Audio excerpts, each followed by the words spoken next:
নমস্কার বন্ধুরা, আজকে আবার কতগুলো বাছাই করা এসএলএসটি এমসিকিউ নিয়ে চলে এসেছি। তো দেখো, আজকের টপিক আছে নাতিশীতোষ্ণ, ক্রান্তীয় ঘূর্ণপাত, এল নিনো, লা নিনো, প্রতীপ ঘূর্ণপাত এবং ইকোসিস্টেম। তো এই টপিকের উপর থেকে আজকে কিছু কোশ্চেন বাছাই করে এনেছি।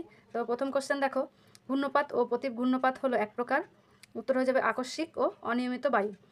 ক্রান্তীয় 2 নম্বর দেখো, ক্রান্তীয় ঘূর্ণপাত সৃষ্টির জন্য সমুদ্র জলের তাপমাত্রা কমপক্ষে দরকার কত? 27 ডিগ্রি সেন্টিগ্রেড। 3 নম্বর দেখো, ঘূর্ণপাতকে সচল রাখতে শক্তির যোগান আসে যেখান থেকে, তা হলো লিনতাপ ও জলীয় বাষ্প।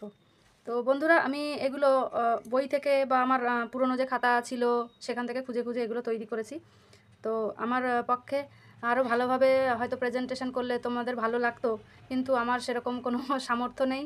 তো আমি যেটুকু চেষ্টা করছি হাতে লিখে, তোমাদের যদি কোনো হেল্প হয় তার জন্য। তো চলো বেশি কথা না বলে এবার দেখো 4 নম্বর কোশ্চেন দেখো, নাতিশীতোষ্ণ অঞ্চলে ঘূর্ণপাত প্রধানত ঘটে শীতকালে। তো 5 নম্বর দেখো, ক্রান্তীয় ঘূর্ণপাতের গভীরতা হয় 12 থেকে 16 কিলোমিটার। তোমরা শুধু অপশানগুলো ঠিকঠাক মনে রাখলে পরীক্ষার সময় জাস্ট এটা দেখলেই তোমরা বুঝতে পারবে সঠিক উত্তর কোনটা। 6 নম্বর দেখো, মধ্য অক্ষাংশীয় ঘূর্ণপাতে যে দুটি ভিন্নধর্মী সীমান্ত মিলে যে সীমান্তের সৃষ্টি হয় তাকে বলে অবরুদ্ধ সীমান্ত বা অন্তর্ধৃত, ইংলিশে হচ্ছে অক্লুডেড ফ্রন্ট। 7 নম্বর, প্রতীপ ঘূর্ণপাত সৃষ্টি হয় শীতল সমুদ্রে। 8 নম্বর দেখো, উচ্চতা বৃদ্ধির সঙ্গে সঙ্গে শীতল প্রতীপ ঘূর্ণপাতের তীব্রতা কী হয়? হ্রাস পায়।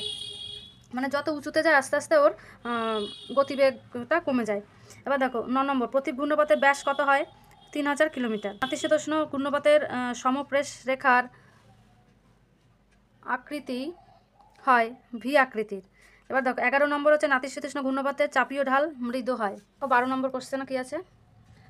নাতিশীতোষ্ণ ঘূর্ণপাতে দেখা যায় সিরোস্ট্যাটাস মেঘ ও স্ট্যাটাস মেঘ। তোমরা একটু মেঘেদের যে শ্রেণীবিভাগগুলো আছে, কিউমুলোনিম্বাস, স্ট্যাটাস, সিরাস, এইগুলো একটু সুন্দর করে পড়ে যাবে। আসল কথা, বইগুলো খুঁটে খুঁটে পড়বে। অনেক সময় আমরা এইসব প্রশ্ন বা ইউটিউবে অনেক ভিডিও দেখার ফলে, অনেক বই কিনে নেওয়ার ফলে সেগুলো পড়ে পড়ে আসল জিনিসটাই আমরা পড়তে ভুলে যাই। এবার পরীক্ষার হলে গিয়ে যখন কোশ্চেন দেখি, সব কোশ্চেন তো আনকমন হয় না, এমন কোশ্চেন থাকে সবাই পারবে। তো সব কঠিন, সেইগুলো যারা অ্যান্সার করে আসবে তারাই ভালো স্কোর করবে। তো ওই জন্য বইগুলোকে সবসময়, টেক্সট যে বইগুলো হয় সেগুলোকে খুঁটিয়ে পড়া খুবই দরকার। তো তাহলে এই প্রশ্নগুলো বাদ চলে যায় না। দেখো 13 নম্বর দেখো, আয়ন বায়ু ও প্রত্যয়ন বায়ু সংবহন চক্রে যুক্ত কোষটি হলো হ্যাডলি কোষ। অক্ষরেখা বরাবর বায়ু সংবহনের সুপরিচিত কোষটি হলো ওয়াকার কোষ। এবার 15 নম্বর দেখো, ওয়াকার সঞ্চালন সাধারণত কয়টি কোষের মাধ্যমে সম্পন্ন হয়? 4টি। 16 হচ্ছে, ওয়াকার কোষের নিস্তেজ পর্যায়ে উল্লেখযোগ্য বায়ুমণ্ডলীয় ঘটনাটি ঘটে লা নিনো। আমরা এটা জানি, প্রশান্ত মহাসাগরের যে কী বলে, চিলি বা আর্জেন্টিনার উপকূল আছে, তো সেখানে এই লা নিনো এবং এল নিনোটা আমরা দেখতে পাই। 17 দেখো, পশ্চিমা বায়ুর গতিবেগ সবচেয়ে বেশি হয় কখন? শীতকালে। 18 নম্বর কোশ্চেন দেখো, ওয়াকার কোষের সতেজ পর্যায়ে অধিক বৃষ্টিপাত ঘটে আমাজন অববাহিকায়। দেখো আমরা জানি আমাজন হচ্ছে পৃথিবীর সবথেকে বৃহত্তম কী বলে, চিরহরিত বৃক্ষের অরণ্য, এবং এখানে সবথেকে বৃষ্টিপাতও ভালো হয় যেহেতু নিরক্ষীয় অঞ্চলে অবস্থিত। 19 নম্বর, ঊর্ধ্ব ট্রপোস্ফিয়ারে তীব্র গতির জিওস্ট্রপিক বায়ু প্রবাহকে বলে জেট বায়ু। 20 নম্বর, বায়ুর চাপ, ঢাল, শক্তি ও কোরিওলিস বল সমান ও বিপরীতমুখী ফলে সমপ্রেশ রেখার সমান্তরালে প্রবাহিত বায়ুকে কী বলে? জিওট্রপিক বায়ু। এবার এল নিনো শব্দের অর্থ কী? শিশুখ্রিস্ট। এটা একদমই সোজা প্রশ্ন। 22 নম্বর দেখো, সীমান্ত সৃষ্টির সামগ্রিক প্রক্রিয়াকে বলে ফ্রন্টোজেনেসিস।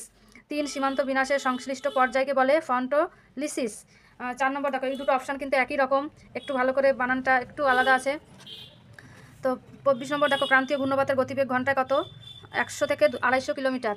এবার দেখো 25 নম্বর, ক্রান্তীয় ঘূর্ণপাতের চক্ষুর আকৃতি কেমন হয়? প্রায় গোলাকার। আর আমরা জানি ঘূর্ণপাতের চক্ষু যে অঞ্চলের উপর দিয়ে যায় তখন সেখানে ব্যাপক ক্ষয়ক্ষতি হয়। এবার দেখো 26 নম্বর, ক্রান্তীয় ঘূর্ণপাতের চক্ষুর চারিদিকে মেঘের দেওয়ালকে কী বলে? Spiral band. 27, ক্রান্তীয় ঘূর্ণপাতের ব্যাপ্তিকাল হলো গ্রীষ্মকাল ও শরৎকাল, এই সময় ক্রান্তীয় ঘূর্ণপাত একটু বেশি হয়। সর্বাপেক্ষা বিধ্বংসী ঘূর্ণিঝড় হলো কী হলো? টর্নেডো। টর্নেডো কোথায় দেখা যায়? টর্নেডো সাধারণত উত্তর আমেরিকায় হয়। দেখো 30 নম্বর কোশ্চেনটা একটু ভুল ছিল বলে আমি কেটে দিয়েছি। 31 নম্বর দেখো, জেড বায়ুর আবিষ্কর্তা হলেন সিজি রাফসি। 32 নম্বর, ওয়াকার সেল কথাটি সর্বপ্রথম ব্যবহার করেছিল গিলবার্ট ওয়াকার, তাই এর নাম অনুসারে এই কোষটির নাম ওয়াকার সেল। তো দেখো লা নিনো এক ধরনের শীতল সমুদ্র স্রোত। 34 দেখো, 30 ডিগ্রি এবং 35 ডিগ্রি অক্ষাংশে ঊর্ধ্ব বায়ুমণ্ডলে প্রবাহিত একটি অবক্রান্তীয় পশ্চিমা জেট। এবার দেখো 35 নম্বর, দুটি ঘূর্ণিঝড়ের মুখোমুখি সংঘর্ষে ক্ষুদ্র ও অগভীর ঘূর্ণিঝড় দ্রুত গতিতে আবর্তন করলে তাকে কি বলে? ফুজিয়ারা ফল। এবার দেখো পরের কোশ্চেন দেখো, পূবালী তরঙ্গের উৎপত্তি হয় কোথায়? আটলান্টিক মহাসাগর ও প্রশান্ত মহাসাগরের পূর্ব দিকে আইটিসিজেড অঞ্চলে। তো এই আইটিসিজেডের ফুল ফর্ম কী হবে? Inter tropical convergence zone. 37 নম্বর দেখো, প্রতি ঘূর্ণপাত অ্যান্টিসাইক্লোন। প্রতি শব্দটি প্রথম কে ব্যবহার করেছিল? 1861 সালে ফ্রান্সিস গ্যালটন। 34 নম্বর দেখো, সরি 34 না, 38 নম্বর, ইংরেজি শব্দ সাইক্লোন কথাটি উদ্ভূত হয়েছে গ্রিক শব্দ কুকলুমা থেকে, মানে প্যাঁচানো কুণ্ডুলি। তো সাইক্লোন যেহেতু এরকম প্যাঁচানো প্যাঁচানো হয়, সেই জন্য একে প্যাঁচানো কুণ্ডুলির জন্য কুকলুমা। এবার 39 দেখো, ইকো শব্দটির উৎস কি? এখানে কোনোটিই নয়। 40 নেক্সট হচ্ছে বাস্তুতন্ত্রের একক প্রজাতি, জীব প্রজাতির আলোচনাকে কি বলে? Auto ecology. বাস্তুতন্ত্র, এবার ইকোলজি শব্দটি প্রথম কে ব্যবহার করেছিল? এটা একদমই সোজা প্রশ্ন, আর্নেস্ট হেকেল। নেক্সট হচ্ছে বাস্তুতন্ত্রভেদে জীবনের আকারে যে বিভিন্ন তারতম্য হয় তাকে কি বলে? Edge effect. পরের প্রশ্ন, বাস্তুতন্ত্রে উদ্ভিদ বিকাশের ঊর্ধ্বসীমা পৌঁছালে তাকে বলে ক্লাইম্যাক্স ভেজিটেশন। মানে কোনো একটা অঞ্চলে যদি একটা নির্দিষ্ট প্রজাতির উদ্ভিদ খুবই প্রচুর পরিমাণে বেড়ে যায় তাকে বলে ক্লাইম্যাক্স ভেজিটেশন। 44 নম্বর, পরিবেশের ক্ষয়ক্ষতির হিসাব করার নাম কি বলে? Advance accounting. অটোট্রফ হচ্ছে সবুজ উদ্ভিদ। জলবায়ুভেদে উদ্ভিদ ও প্রাণীর বাস্তুতান্ত্রিক বিন্যাসকে কি বলে? বায়োম। তো আমাদের অনেকগুলো বায়োম আছে, তার মধ্যে একটা হচ্ছে তুন্দ্রা বায়োম। এবার দেখো, বাস্তুতন্ত্রের পরিণতি প্রাপ্তির দিকে এগিয়ে যাওয়াকে কি বলে?